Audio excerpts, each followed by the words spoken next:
বন্ধুরা, এবার আমি ঢাকনাটা খুলি। তখন জল দিয়ে ঢাকা দিয়ে দিয়েছিলাম। এই দেখো কেমন ফুটছে। আমার মাংস রেডি, চিকেন কষা রেডি হয়ে আছে। কেমন হয়েছে দেখো, কালারটা ভালো এসছে তো? সেমনি ভালো হয়নি। ভালো না হলেও বলবে, আর ভালো হলেও বলবে। কেমন হয়েছে বলবে, তোমরা বললে আমি খুব খুশি হব। এবার গ্যাসটা বন্ধ করে দেবো। না, গ্যাসটা বন্ধ করবো না, একটু ওই রায়তার ফোড়নটা ভাজবো তো। মাংস আমার রেডি হয়ে গেছে, আমি নামিয়ে নেবো। দিয়ে দেখো রায়তার গুলে রেখেছি।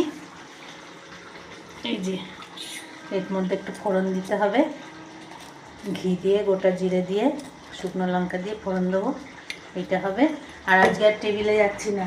দেখো চিকেন কষা তো দেখিয়ে দিলাম, আর এই দেখো তার সঙ্গে করেছি ফ্রাইড রাইস। আজকে এখানে গ্যাসের টেবিলেই দেখিয়ে দিলাম। দেখো ফ্রাইড রাইসটাও কেমন হয়েছে বলো তোমরা। এইটাই হবে আজকে আমাদের দুপুরের মেনু।